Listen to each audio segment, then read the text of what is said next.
I'm Tom from DIY Life Tech, and this is a look at my Calvin and Company miso soup bowls.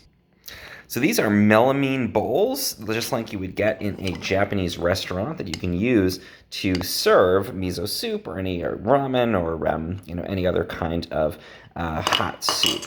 And these are sort of the standard that you would get. Again, melamine is this really solid plastic material, very sturdy. I don't recommend smashing your bowls on things, but this will hold up to multiple washes. It'll hold up really well over time. I find it doesn't scratch very easily. And in the set, you actually get 4 of these bowls, again with this really nice kind of classic black shiny outside and then this red inside for your miso soup or your udon or your ramen or whatever you want to serve out of it. You also get these, again, kind of traditional, also melamine soup spoons.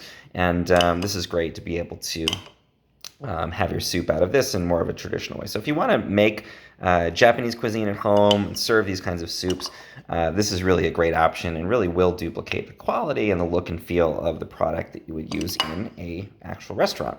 Some other really great things about this, it is dishwasher safe, as you can see on the back here.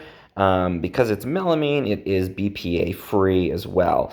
The one caveat is it's designed for the heat of soup and that kind of thing. It's not designed to be microwaved. So heat your soup separately in a microwavable safe container and then put it into this Calvin and Company container to eat. But I really love the quality on this, and it really feels very authentic. It's very lightweight as well because it is melamine, and you don't have to worry about dropping or breaking it like you would with a ceramic because, again, it's quite sturdy. Not indestructible, but again, quite sturdy, and that makes it a great option for kids too. This spoon is very easy for them to grab and eat with, and it starts to introduce them to these kinds of cuisines. So that's my Calvin and Company melamine bowls.